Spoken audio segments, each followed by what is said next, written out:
Hey guys, Josh here from Sportitude Running, and it is shoe review time. And in my hand, I hold the Endorphin Pro 2. The shoe here has just landed mid part of 2021. And let me tell you, ladies and gentlemen at home, the hype is real. So Saucony had such a successful 12 months with V1. They didn't want to go back to the drawing board and do too much different in the V2.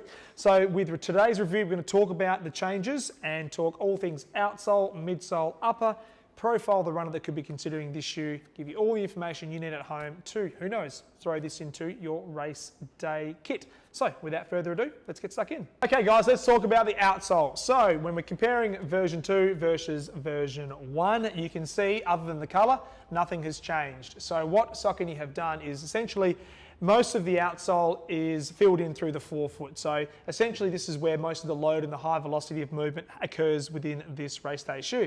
So protecting the asset being the midsole, you've got fully encapsulated forefoot. And then as you come back through the mid-stance area, you can see they've used the outsole around the border of the shoe itself and using a slightly harder rubber on that lateral heel through here. So for that heel striker that comes down, makes contact with the ground, having a slightly harder wearing rubber through here will just help the longevity of the midsole itself.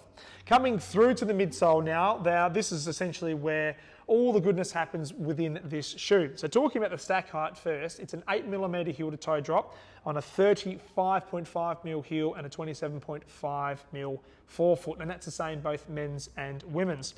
And within this midsole, there is a full-length carbon plate. So again, nothing has changed from last year.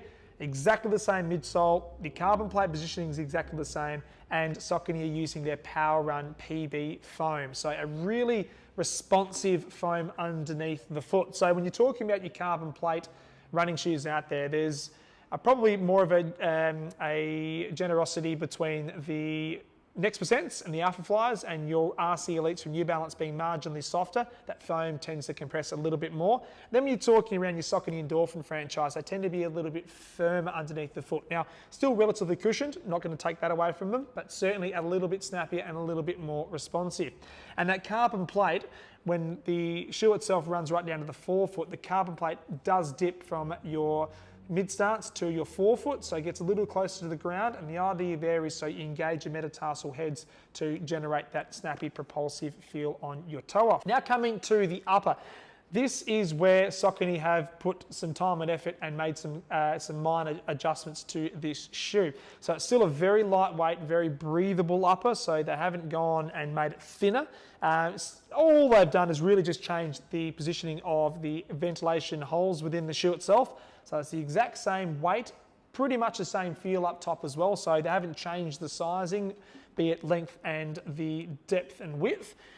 But the change that I really like with this shoe is they have still got the gusseted tongue. So the tongue itself is attached on the lateral and the medial side. However, this little eyelet loop here is a great little add-on. So what Saucony have done, they've placed this eyelet which sits a little bit wider than the traditional lacing bracket, and on the medial and lateral side, these straps run outside that gusseted tongue, attach themselves to the midsole, and when you do your shoelaces up, you not only get that snug fit from the gusseted tongue, but you get a really dial-in fit across the top of your arch as well. So fit and feel, can't falter it. It's certainly a better feel than V1. Now, saying that, I like the feel of V1. It's just V2 is so much more dialed in.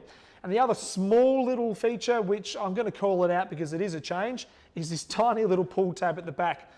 I probably shouldn't call it out because it's next to nothing, but basically they have a tiny little pull tab at the back through here, and on the tongue itself, they have also added in a little pull tab as well. So again, it's a small thing, but for those triathletes out there, it may be a little benefit that you might find that will work for you on race day for your T2 as you get off your bike out into the run leg. But that pull tab at the back is next to nothing. So I wouldn't exactly call it a pull tab, but it's there. The shoe itself, as we touched on, being a race day shoe, they don't make it in a variety of widths. We've only got a D width in the men's and a B width in the ladies, so nothing's changed there, and that's to be expected. And the weight itself is the exact same as last year as well. So in my hand, the V2 is coming in at 213 grams in a men's size 9, and it was 213 grams in a men's size 9 last year as well. Okay guys, there you have it. Endorphin Pro 2 from Saucony. Again, not a lot has changed with this shoe, and why would you? They had such a successful 12 months with V1, so it's great to see brands stick to their guns and roll out a very similar shoe for you, the running market out there. So as I touched on, all the changes are in the upper, a more dialed in fit across the arch, a little addition with the pull tabs for those runners out there that find that a benefit. But again, a very lightweight road racing shoe from 5K right up to your marathon. If you haven't tried the Saucony Endorphin Pro 2 or considered it for your races, please do give it a crack. It's certainly very, very popular and had great feedback over the last 12 months.